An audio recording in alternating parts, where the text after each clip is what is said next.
बहुजन आपस में लड़ रहे हैं, इसका फायदा कोई तीसरा उठा रहा है। अगर ये आपस में मिल जाए तो बवाल हो जाएगा। और मिलेंगे कैसे? जब आप दरवाजा बंद करके बैठ गए तो कैसे मिलेंगे? वो बोलते हैं कि आपने कभी मेंबरशिप ही नहीं ली बीएसपी की। भक्त उधर भी हैं, भक्त इधर भी हैं, दिमाग नहीं लगाएंगे। बहुजन जितने भी लोग हैं उनको कभी मीडिया दिखाती नहीं है, लेकिन भीम आर्मी को इतना ज्यादा मीडिया क्यों दिखाती है? मैं भाई बस अभी आखिरी में यही बोलना चाहता हूँ कि मैं आप दोनों को साथ में देखना चाहता हूँ, और जिससे हमें लड़ना एक्चुअल में मैं उनसे लड़ता, मैं तो उन्हीं से लड़ रहा हूँ।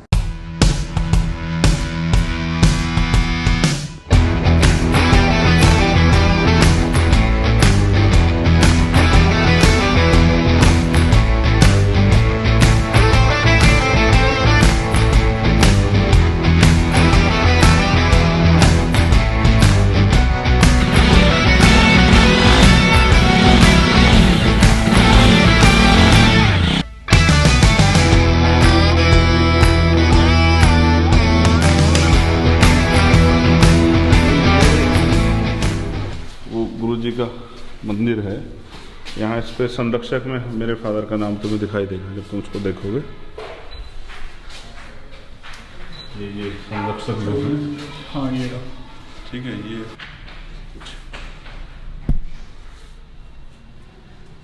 इतने साल के तमाम धार्मिकता के बाद भी हम लोग इस देश में अपने आप को जो है वो तथाकथित हिंदूवादी संगठनों के करीब नहीं बना पाए हमारे लोग। और इतने लंबे समय तक धार्मिक रहे। टेंपल की वजह से आपका जो टच रविदास जी से काफी रहा है। हाँ, बचपन से मेरे आज भी याद है। ये जब इसमें सिर्फ हमने थोड़ी सी होश संभाली तब यहाँ एक झंडा टाइप लगाया हुआ था, चिन्ह सिर्फ गुरु जी का। तब तक ये बना भी नहीं था, ये सब हमारे आगे ही बना।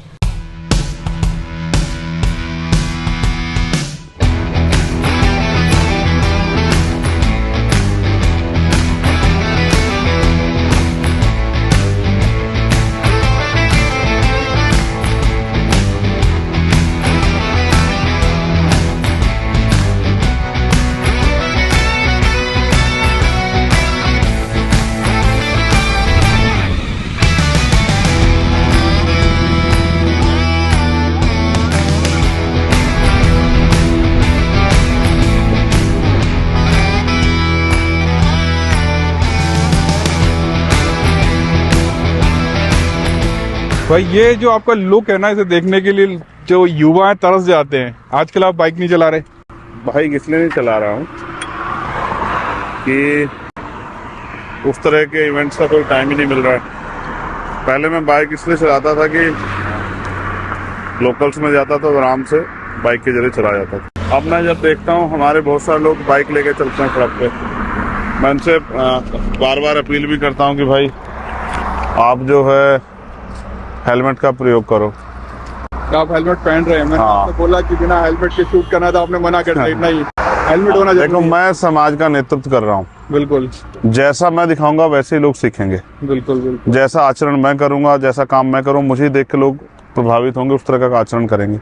एक नेतृत्वकर्ता के सामने बड़ी जिम्मेदारी कि वो अपने आचरण को, अपने कार्यों को करने से पहले कई बार सोच ले कि उससे कोई ऐसी गलती ना हो जाए जिसका गलत संदेश चला जाए। तो मैं अब हेलमेट लगाता हूँ जब मोटरसाइकिल चलाता हूँ, और बहुत कम चलाता हूँ। आज क्योंकि मन था, घर पे था, तो तुम भी आए थे तो मैंने सोचा कि मोटरसाइकिल चलाई जाए। आ गया, मतलब मौसम इतना शानदार, मुझे लग रहा था शूट नहीं हो पाएगा, लेकिन वो हो गया। नहीं, मौसम वास्तविकता में आज बड़ा शानदार है। और जहाँ हम खड़े हैं वहाँ देखो चारों तरफ खेत है, चारों तरफ हरियाली है। किसान इन्हीं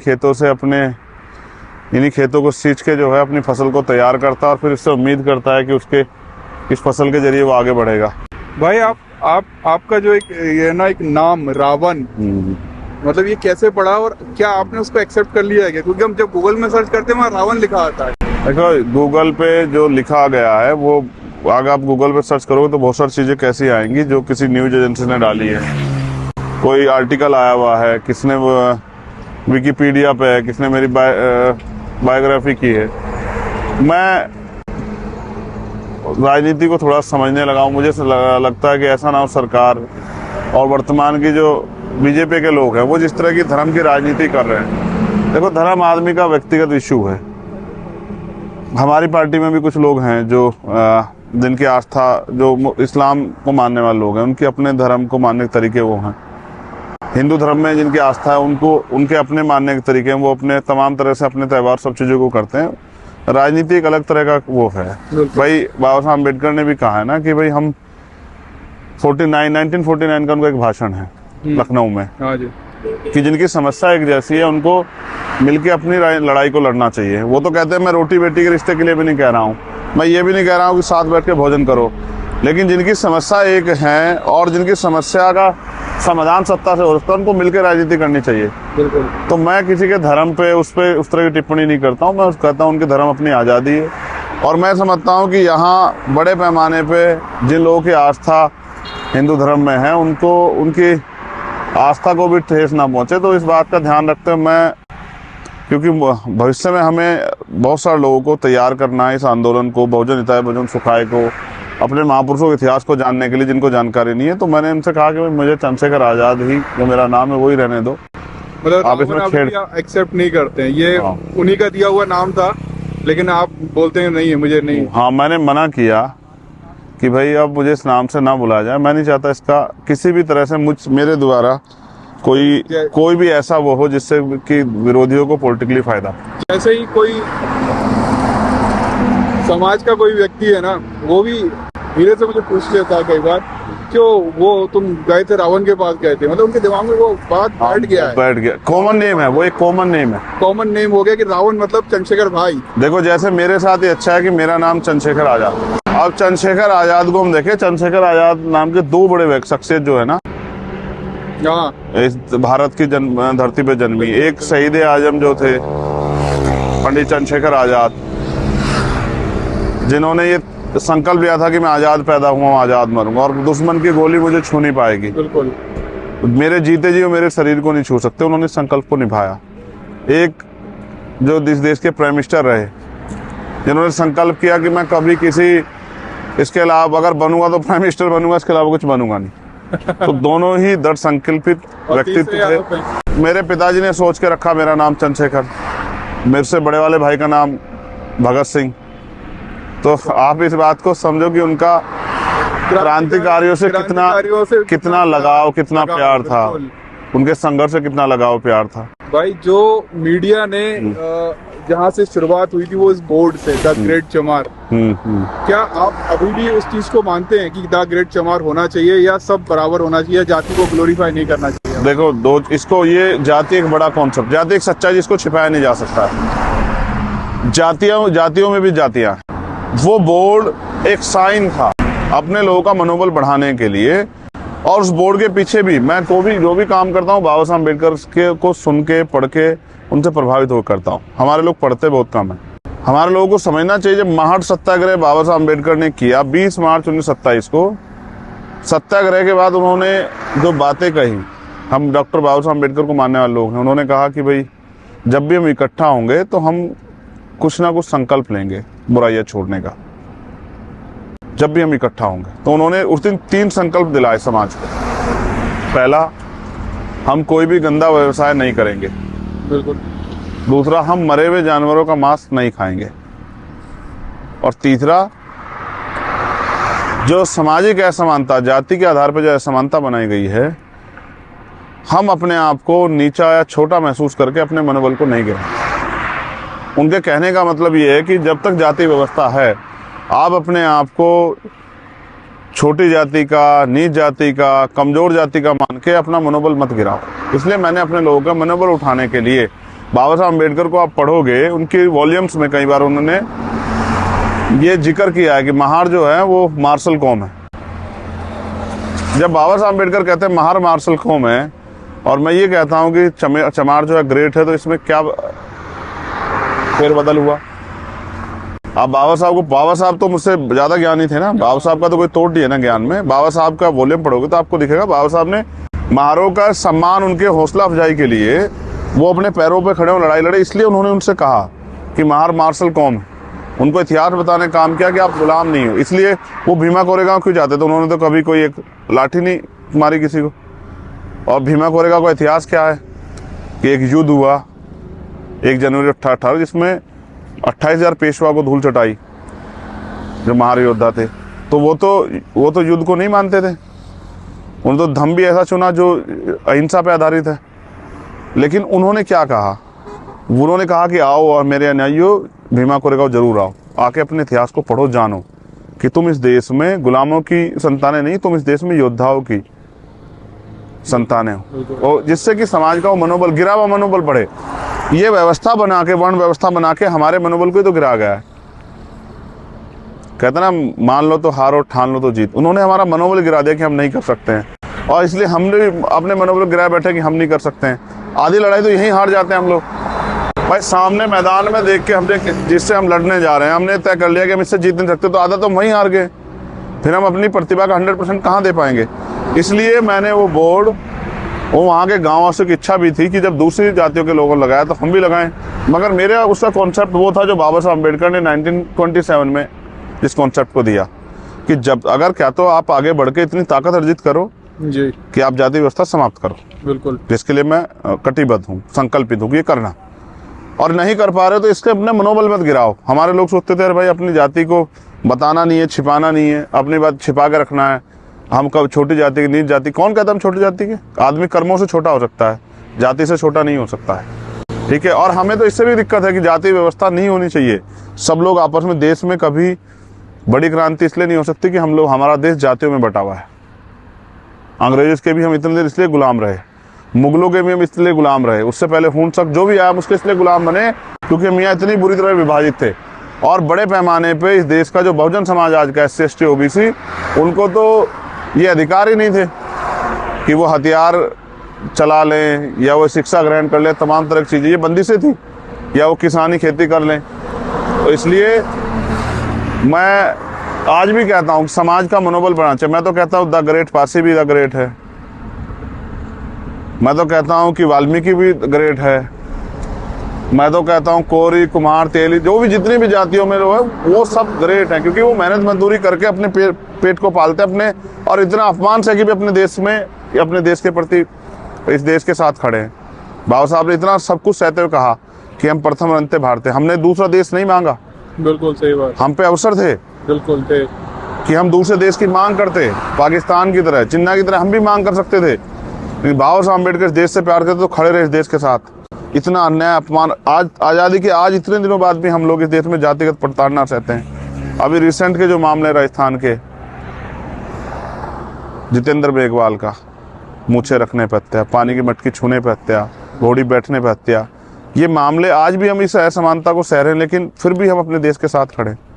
तो ये जो जातियां हैं, किसान कमेरों की जातियां जो खेती किसानी करती है, अपने परिवार को पालती है, टैक्स देती है अपने देश को वो आगे बढ़ाने के लिए, तो ये ग्रेट हैं। और जो भी मानवता का काम कर रहा है वो व्यक्ति महान है। मैं तो समाज को भी महान कहता हूँ। आपका मोटिव था वो कुछ और था, लोगों ने उसको गलत तरीके से दिखाया। हाँ, लोगों को तकलीफ हुई, उनको लगता था इनको तो हम अपमानित कहते हैं इन शब्दों से, अब तो ये अपमानित नहीं हो रहे हैं। और इतिहास भी है, आपको इन जातियों का इतिहास भी पढ़ना चाहिए। 600 साल पहले सतगुरु रविदास जी महाराज ने, जो बहुत बड़े ज्ञानी ब्राह्मण अपने आप को समझते थे, उनको नतमस्तक किया अपने तर्क के सामने। वो अलग बात है कि इतिहास लिखने वालों ने उनको धार्मिक कर दिया, लेकिन वो एक क्रांतिकारी संत थे जिन्होंने पाखंडवाद की चूल्हे हिला के रख दी। जो कहते हैं मन चंगा तो कटौती में गंगा, जिनका मन साफ है उनको किसी तीरथ जाने की जरूरत नहीं।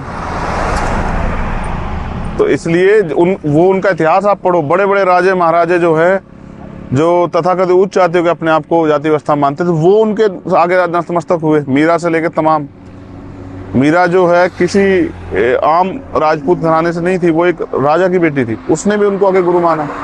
तो उनकी काबिलियत की वजह से माना ना। बिल्कुल। इसलिए मेरा मानना है कि कोई जाति के हिसाब से नीच नहीं हो सकता है। ये हमारा मनोबल गिराने की एक साजिश है। मैं जाति व्यवस्था के खिलाफ हूँ, लेकिन मैं इस वजह से घर नहीं बैठूंगा कि मैं, दुनिया का कोई काम नामुमकिन नहीं है। जब हमें अवसर मिला, क्या माननीय काशीराम साहब साइंटिस्ट नहीं हुए?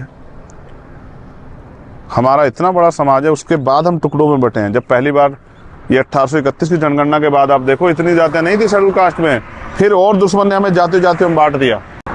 पूरे देश में ये जाति है चमार। और माननीय काशीराम साहब कहते थे, आप पढ़ते नहीं है ना, हमारे लोग ना जानते। काशीराम साहब के 100 भाषण सुनो आप, जिसमें वो चमारों को बार बार वो कर रहे हैं, टारगेट कर रहे हैं, अपने पैरों पे खड़े हो जाओ। कई लोग उस बात को लेके ये भी बोलते हैं कि जो है बीएसपी जो है सबसे मारूफी पार्टी है। हाँ।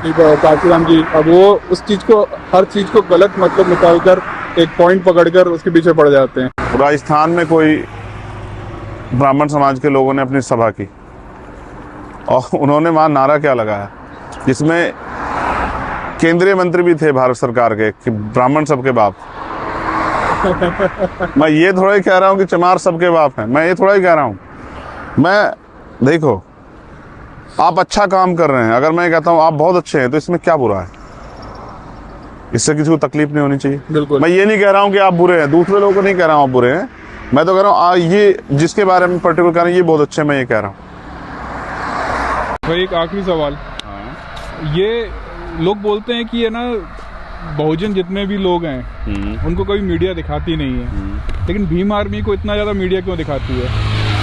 बुद्धि दी है हमें कि जो पार्टी है उनको मीडिया नहीं दिखाती। कौन सी पार्टी जिसको नहीं दिखाती, नाम बताओ। बीएसपी के राष्ट्रीय लीडर्स का हर एक ट्वीट उसकी न्यूज बनती है, चेक करके दिखाओ, जिस ट्वीट की न्यूज ना बनी हो शर्त लगाओ मुझसे। ये एक तरह का झूठ है। एक सीमा होती है, जब आप एक डेजिग्नेशन को नहीं पहुंच पाते हो तब तक नहीं दिखाती है। अच्छा, मैंने छतरपुर में इतनी बड़ी रैली की, बिल्कुल देखिए आप बताइए कितने न्यूज चैनल ने दिखाई। मैंने दिल्ली में अधिवेशन किया, हमारी पार्टी का अधिवेशन था, वहाँ कोई नहीं था, किसी मीडिया चैनल ने दिखाया? 1 मिनट की न्यूज बताओ, किसी अखबार में छपी हो गया? बहुजन मीडिया के अलावा कोई नहीं था, मैं खुद था वहाँ। तो कितनी कमी निकालोगे हमारे अंदर कि भाई ये भी है ये भी है? हम काम करते हैं ना भाई। हाथरस के इशू पे आप किससे पूछोगे? आप बताओ मुझे। जब मैं वहां सारी सीमाएं लांघ के जाऊंगा तो आप किसको दिखाओगे? आपकी मजबूरी है। हम भोपाल में इतने बड़े पैमाने पे कितनी मीडिया ने उसको कवर करके बहुत 2-3 दिन तक उसको दिखाया कि बहुत बड़ी रैली थी। एक आध बार ने थोड़ा बहुत दिखाया, वो देखा, वो मजबूरी है। जब हम राजधानी में इतने बड़े पैमाने पे लागू हैं, वो अपने मन से नहीं दिखाते हैं, वो भी हमारी उसमें आगे कुछ कमी दिखाने का प्रयास करते हैं। वो अपने मंचों बिठा के आप देखना, डिबेट नहीं होती क्या? आज तक तो मेरा तो एक भी जो है डिबेट में मेरा एक आदमी नहीं बुलाते वो लोग अपने डिबेट में, आजाद समाज पार्टी की तरफ से पैनल में। मुझे अकेले सिंगल आदमी को दिखाते हैं। हाँ। मेरे बाद भी हमारी पार्टी के रैली और सम्मेलन होते हैं, उसको तो नहीं दिखाते। और जब हम राजनीतिक रूप से काम कर रहे हैं, राजनीतिक बात कर रहे हैं, समस्याओं पर खड़े हैं, लड़ रहे हैं, हम पे एक बड़ा संगठन है, क्यों नहीं दिखाओगे? और हम उनके भरोसे थोड़ा ही हैं। हमने सबको चिट्ठी भेजी, बताओ हमारे अधिवेशन में कोई आया क्या मिनिस्ट्री मीडिया का आदमी? मिनिस्ट्री मीडिया को बुलाया था, हमने चिट्ठी भेजी बकायदा, लेटर लिख के इन्विटेशन किया आपने? नहीं, कॉमन इन्विटेशन किया, जिसमें बहुजन मीडिया को भी था, प्रिंट मीडिया को था, इलेक्ट्रॉनिक। बताओ कोई आया क्या? ये तो कैसे कहोगे कि भाई हमें दिखा दी? जब हमारा इतना बड़ा अधिवेशन, राष्ट्रीय अधिवेशन, उसको उन्होंने वो कर दिया, कैसे कहोगे दिखाती? ये एक फेक प्रोपगंडा है। भक्त उधर भी हैं, भक्त इधर भी हैं, दिमाग नहीं लगाएंगे। उनको तकलीफ ये है, पहले देखो उनके नेताओं को आप सुनो। 2 चीजें मैं कहूंगा उनके बारे में जरूर, मैं हाल जिक्र नहीं करता। पहले उनको तकलीफ थी कि भाई वो शुरू से उन्होंने कहना शुरू कि ये आरएसएस के एजेंट है। हम शुरू से बीजेपी के खिलाफ लड़ रहे थे, जेल हमें बीजेपी ने भेजा, इतने हमारे लोगों मुकदमे बीजेपी ने लगाए, लाठियों से बीजेपी ने हमें पीटा, सब कुछ बीजेपी ने हमें किया। आपने कहा ये बीजेपी के एजेंट, चलो। फिर आपने कहा जब कांग्रेस के लोग मुझसे मिलने आए तो आपने कहा ये कांग्रेस के एजेंट है। फिर जब मैं समाजवादी के साथ गठबंधन करने गया तो आप कहते हैं समाजवादी के एजेंट है। आप मुझे बताओ, बीजेपी के साथ मिलकर सरकार किसने बनाई? मैंने या बीएसपी? 3 बार बीजेपी के साथ मिलकर सरकार किसने बनाई? बीएसपी ने। गुजरात जाके मोदी जी का प्रचार 2002 के दंगे के बाद किसने किया? बहन जी ने। कांग्रेस को 2004 से लेके और 2009 की जो सरकार थी उनमें समर्थन किसने देकर सरकार बनाई? बहन जी ने। राजस्थान की सरकार को समर्थन देकर सरकार किसने बनाई अभी 2018 में? 6 विधायक को, बहन जी ने। मध्य प्रदेश की कांग्रेस की सरकार को समर्थन देकर सरकार किसने बनाई? बहन जी ने। भाई लेकिन ऐसा ही लगता है कि बहुजन, एक सेकंड, समाजवादी का कह रहे हैं कि समाजवादी के पास गई है, समाजवादी वो है, उनके भक्त बहुत लिखते हैं बेचारे, मुझे भी हमारे साथ दिखाते रहते। देखो कह रहे हैं कि भाई ये आरक्षण विरोधी हैं, इन्होंने प्रमोशन रिजर्वेशन को जो इन्होंने क्या नाम लागू नहीं होने दिया, इन्होंने बिल फाड़ा। 2019 में समाजवादी से गठबंधन किसने किया मुझसे पहले? बहन जी ने। उनके साथ मिलकर चुनाव लड़ी, मंचों पर जाकर भाषण दिए, उनके लिए वोट मांगे, बहन जी ने। एजेंट चंद्रशेखर आजाद हो गया है, आज समाजवादी गलत हो गई है। उस दिन समाजवादी अच्छी थी, जब कांग्रेस को आपने 10 साल सत्ता में बैठा के रखा तब कांग्रेस अच्छी थी, आज कांग्रेस बुरी हो गई है। जब बीजेपी की आपने सरकार बनाई, मैं तो इसलिए नहीं कहता, आपने सवाल मेरे सामने रखा कि साहब कहते हैं, ये कहते हैं, फलाना कहते हैं, ढिमका कहते हैं, मैं ये कह रहा हूं उनको कहने वालों को चाहिए अपनी पार्टी आगे बढ़ाओ ना भाई, मेहनत करो। आप मेहनत करके उनकी पार्टी के लोग उनका प्रचार का मेरा ज़्यादा करते हैं। मैं तो उनको भी धन्यवाद देता हूँ कि जो काम मेन स्ट्रीम मीडिया नहीं करती वो करते रहते हैं।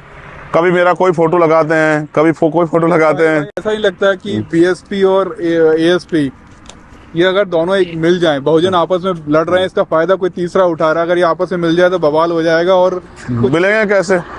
जब आप दरवाजा बंद करके बैठ गए तो कैसे मिलेंगे? मैं अगर आपको समय नहीं देता तो आप इंटरव्यू कैसे लेते बताओ?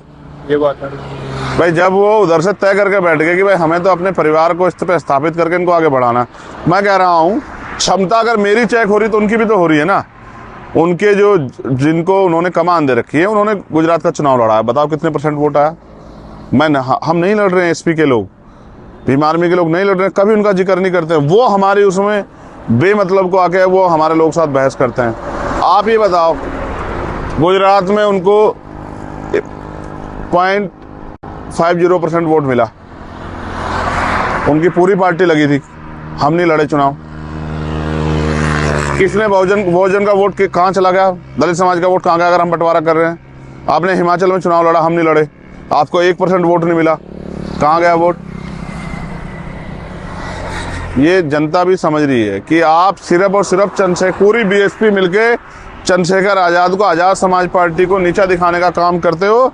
और आप बेमतलब को जिस लड़ाई को मैं लड़ना चाहता हूँ उस लड़ाई में मुझे खींच रहे हो। मैं तो नहीं जाना चाहता उस लड़ाई में। नहीं भाई, लेकिन मैं ये चाहता हूँ कि मैं कभी आप लोगों को एक साथ देख सकूं और हमारी जो बहुजनों की जो ताकत है वो जिससे हमें लड़ना चाहिए ना, हम सब मिलकर उससे लड़ें। समय बदलेगा, हमारी पार्टी, हमारा आंदोलन मजबूत होगा, अहंकार टूटेगा, और जिस दिन अहंकार टूटेगा अपने आप एकजुट हो जाएंगे। अहंकार कभी कभी आदमी को आँख खोलने नहीं देता। आज जिसमें हालात में हूँ, 20-25 साल पहले वो इसी हालात में थे, लेकिन आज उनको लगता है कि वो बहुत बड़े हो गए हैं।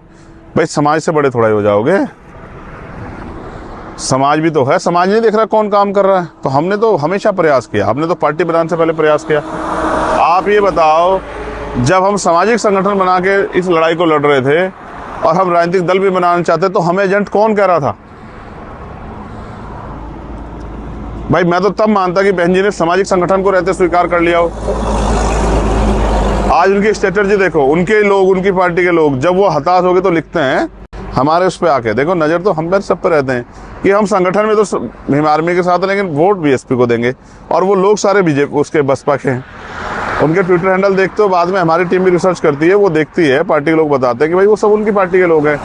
अब से पहले वो उन्होंने आज तक भीम आर्मी को भी सपोर्ट नहीं किया। कभी बहन जी ने भीम आर्मी के बारे में 2 पॉजिटिव शब्द कहे? एक बार बताओ, जवाब दो, तुम तो सक्रिय हो ना जी। कभी बहन जी ने बीएसपी भीम आर्मी के बारे में 2 पॉजिटिव शब्द कहे आज तक? मेरी छोड़ो, लाखों लोग नौजवान इस आंदोलन में काम करते हैं, ना धूप देखते, ना बारिश देखते, ना दिन देखते, ना रात देखते, ना अपना कटा हुआ पेट भूखे प्यासे देखते, ना साधन देते, संसाधन देखते, समाज की लड़ाई लड़ते हैं। तुम रात आए थे ना, मेरे जिला अध्यक्ष पे हमला हुआ, क्या लड़ाई लड़ रहा था वहाँ? कि नशे के खिलाफ वो आंदोलन कर रहा था, उसके पैर तोड़ दिए। वो समाज का बेटा नहीं है? ओम प्रकाश रैगर ने सुसाइड किया, वो समाज का बेटा नहीं था? आपकी लड़ाई सिर्फ वोट की है क्या? इनको सुरक्षा कौन देगा? कभी आपने भीम आर्मी के बाद 2 पॉजिटिव शब्द कहे? आपने कहा भीम आर्मी काम संरक्षण करेंगे? नहीं, वो बोलते हैं कि आपने कभी मेंबरशिप ही नहीं ली बीएसपी की, अरे बोलते हैं। अब बोलते तो बोलने से क्या होता है, बोल तो कोई भी कुछ नहीं सकता है। अच्छा, मैं आपको यहाँ सहारनपुर में 50 ऐसे आदमी दिखा देता हूँ बीएसपी के, जो ये बता देंगे कि हमने बीएसपी के लिए काम किया और हमने यहाँ उनको चुनाव लड़ाया है। और मैं बहुत बड़े बड़े नेताओं से तुम्हारी अभी फ़ोन मिला के बात करवा दूंगा, जो उस समय बीएसपी के बहुत बड़े पदों पे थे, जो मुझे जानते हैं। जैसे नसीरुद्दीन सिद्दीकी उस समय बीएसपी के बहुत बड़े टॉप मोस्ट लीडर थे। उन्होंने मुझसे खुद कहा कि उत्तराखंड में 2-3 सीटें आप जिताने में मदद करवा दो। मैंने यहाँ उनके काम किया। मैं अभी तुम्हारे सामने उनका फ़ोन नंबर ढूंढ के तुम्हारी बात करा दूंगा। एक उनके यहाँ उत्तराखंड के प्रभारी थे प्रदीप जाटा, वो बता देंगे कि हमने काम किया नहीं किया। हमारे यहाँ 7 विधानसभा के 7 प्रत्याशी, वो बता देंगे कि हमने काम किया नहीं किया है। मोस्टली सबको पता है। अच्छा, 2000 जेल से आने के बाद 2019 में हमने बार बार का गठबंधन हो जब होना चाहिए तो हमने 13 जनवरी को, मेरे आज भी याद है, सहारनपुर में सभा करके इनको समर्थन दिया कि भाई हमारा गठबंधन को पूर्ण समर्थन है। इन्होंने हमें बदले में क्या दिया कि एजेंट है। भीम आर्मी के कार्यकर्ताओं को जिस तरह से इतना काम करने में अपमानित किया जाता है, उनको भी पीड़ा पहुंचती है, उनके परिवार को पीड़ा पहुंचती है। ठीक है, आज ये समय नहीं रहा। उन्होंने हमसे कहा था 2022 में हम इनको बनाना चाहते हैं, उसके बाद हम आपका साथ देंगे। आप देखो कुछ दिन की बात और है, अभी हम मेहनत कर रहे हैं। और अगर फिर कह रहा हूँ, अमीरों को गरीबों से तकलीफ नहीं होनी चाहिए। फिर आप में और सामंत्य में क्या फ़र्क है? अगर आप भी काम करने वालों को, प्रतिभाओं का सम्मान नहीं करते, आप भी उनसे चिढ़ते हैं, आप भी उनसे जलन करते हैं। मेरा एक पॉइंट बताओ जिस पे तुम ये कह सकते हो कि भाई मैंने किसी की एजेंटगरी की है। मैं टू बी फ्रैंक तुमसे पूछ रहा हूँ, मैंने कहीं अपने समाज को अकेला छोड़ा हो, कहीं मैंने विचारधारा से अलग जाके कोई इस तरह के काम किए हों, किसी दल में शामिल हुआ हूँ, किसी दल का मेंबर रहा हूँ, किसी दल का जो है कार्य किया हो, बीजेपी कांग्रेस के लिए कहीं के अलावा किसी के लिए नहीं, किसी के लिए कार्य नहीं किया। फोटो समाजवादी पार्टी वाला वो क्या है, लोग उसको जरूर दिखाते हैं। अब मेरे पास ऐसे 50 फोटो है जो चलाते रहते हैं, उनको यही काम है। अच्छा, मैं कह रहा हूँ ना, मुझसे क्या मतलब है कि मैंने कहाँ काम किया? आप क्या कर रहे हो? अपने दल को तो आगे बढ़ाओ भाई। आज मैं यहाँ तक अगर पहुँच पाया हूँ, ये सब संघर्ष के बदबूते तो है। मैं भाई बस अभी आखिरी में यही बोलना चाहता हूँ कि मैं आप दोनों को साथ में देखना चाहता हूँ, और जिससे हमें लड़ना एक्चुअल में मैं उनसे लड़ना, मैं तो उन्हीं से लड़ रहा हूँ, जिनसे हमें लड़ना, मैं उनसे लड़ रहा हूँ। लेकिन आप बताओ, SC ST एक्ट कमजोर हो रहा है, सुप्रीम कोर्ट ने कहा कि एंट्री मिल सकती है। बताओ किसी नेता ने एक स्टेटमेंट दिया गया जिनकी वोट से जो आज धरना सेठ बने बैठे हैं? तकलीफ हुई क्या किसी को? अभी 69,000 शिक्षक भर्ती में जो आरक्षण घोटाला हुआ, 20,000 पद SC ST के बच्चों के छीनने में 4 दिन आंदोलन करता रहा। बताओ किसी नेता ने अगर पलंग से पैर भी नीचे रखा हो तो? आप ये बताओ, जिस समाज के अधिकार सुरक्षित नहीं करोगे, आरक्षण पर कुठाराघात हो रहा है, जिस तरह से तमाम जो है सरकार इंस्टीट्यूशन बेच देगी, किसी एक वो जो जिनको हम मसीहा समझते हैं, उन्होंने एक स्टेटमेंट दिया, एक दिन आंदोलन किया हो क्या? तो फिर आप नेता किस बात के हो? सिर्फ वोट के? काशीराम साहब ने तो कहा ना, वोट को बेचना नहीं है, वोट का अधिकार आपको इसलिए मिला कि आप अपनी गुलामी की बेड़ियां काट सको। वोट का अधिकार आपको इसलिए मिला है कि आप में तरक्की कर सको। वोट का अधिकार आपको इसलिए मिला है कि आपकी आने वाली पीढ़ियां जो है इस देश में अवसर और सम्मान के साथ जिए। ये ताकत पैदा करने के लिए आपको वोट का अधिकार मिला है। ठीक है, उन्होंने कहा वोट की रक्षा ऐसे करनी जैसे बहन बेटी की रक्षा करते हैं। आप बताओ आज के नेता क्या कर रहे हैं? तो मैं तो अपने महापुरुषों के बताए गए रास्ते पे चल रहा हूँ। बिल्कुल, वो अलग बात है कि नया हूँ। आज आकलन मेरे पुराने सीनियर लोगों के संघर्ष के अंतिम चरण का आकलन मेरे शुरुआत से किया जा रहा है। भाई अभी मुझे समाज को मुझे समय देना चाहिए ना, और अवसर देने चाहिए। बिल्कुल, जब समाज मुझे अवसर, और जैसे क्रिकेट होता है ना कि जब आदमी जाके उसको बैटिंग करने का मौका मिलता है, तभी तो पता लगता है कि उसके अंदर बैटिंग कितनी काबिलियत है। या उसको ओवर फेंकने का मौका मिलेगा, तभी तो पता लगेगा कि उसके अंदर उसके कितनी अच्छी बॉलिंग वो कर सकता है। बैटिंग बॉलिंग आप मुझे दोगे नहीं, और मुझसे कहते रहोगे चंद्रशेखर में काबिलियत नहीं। जिस दिन हम बैटिंग करेंगे उस दिन बहुत सारे अच्छे बॉलर जो है विपक्ष वाले, वो बॉलिंग करना छोड़ के संन्यास ले लें। ये देखिए ड्रोन वाला बैक बस भाई को देखा था। मैंने सोचा देहरादून का दौरा था और हमें पता नहीं चला। मैंने दूर से देखा, मैंने कहा भाई खड़ा होना है, एक पकड़िए। अगर यहीं बहुत नजदीक, यहाँ से 4-5 शॉट लीजिए। ठीक है, मेरे घर बहुत अच्छा लगा। ठीक है भाई, चलो अभी हल्के में दौरा होगा भाई का तो जरूर खुश हो भाई, खुश हो। अभी आपको लगता है कि बाहर घूमना थोड़ा सा मुश्किल हो जाता है? पूछो, हम जाते ही नहीं बात। बात एक याद रखना जीवन में कि जो बाबा साहब का अधूरा कार्रवाई हम लोग उसको पूरा करेंगे। थैंक यू इतना सारा टाइम देने के लिए भाई, बहुत बहुत धन्यवाद आपका। बहुजन मीडिया के लिए मेरे पास बहुत समय है।